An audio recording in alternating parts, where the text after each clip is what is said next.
လန်အစမှာတော့ Peter Rabbit ဟာသူ့ရဲ့ညီမတွေဖြစ်တဲ့ Flopsy, Mopsy Cottontail နဲ့ဝမ်းကွဲညီအကူ Benjamin Bunny တို့နဲ့အတူ McGregor ရဲ့ခြံထဲကဟင်းသီးဟင်းရွက်တွေကိုခိုးယူစားတောက်ရင်းပျော်ရွှင်စွာနေထိုင်ကြပါတယ်။ Peter ဟာအမြဲတမ်းစိုးသွမ်းပြီးစွန့်စားခန်းတွေကိုကြိုက်နှစ်သက်တဲ့ယုံလေးတစ်ကောင်ပါ။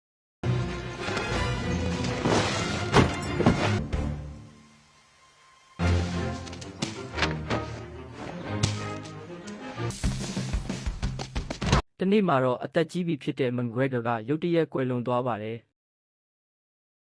ဒါကိုသိလိုက်ရတဲ့ Peter နဲ့ယုံလေးတွေဟာ McGregor ရဲ့ခြံကိုသူတို့ပိုင်တယ်လို့မျိုးသဘောထားပြီးပျော်ပါကြပါတော့တယ်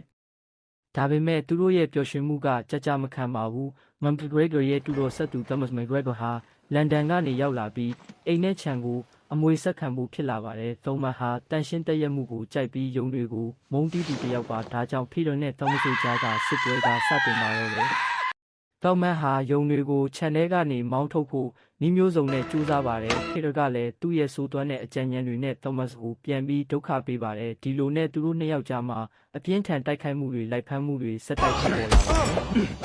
။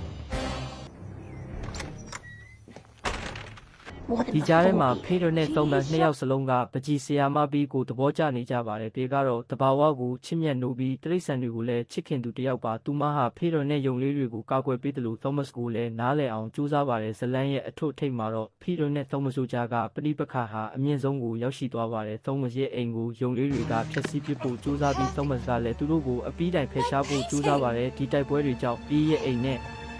ပကြီးကားတွေလည်းပျက်စီးကုန်ပါတယ်။နောက်ဆုံးမှာတော့Peter ရဲ့ကြားဝင်မှုနဲ့ Peter နဲ့ Thomas တို့ဟာသူတို့ရဲ့မှားယွင်းမှုတွေကိုနားလည်သွားကြပါတယ်။ Thomas ဟာယုံလေးတွေနဲ့ငြိမ်းချမ်းစွာအတူရှင်တွဲနေထိုင်ဖို့ဆုံးဖြတ်လိုက်ပြီးPeter နဲ့လည်းချစ်သူတွေဖြစ်သွားကြပါတယ်။ Peter ကလည်းသူ့ရဲ့ဆိုးသွမ်းတဲ့အပြုအမူတွေကိုလျှော့ချပြီးပိုမိုတာဝန်ယူတတ်လာပါတယ်။ So am I.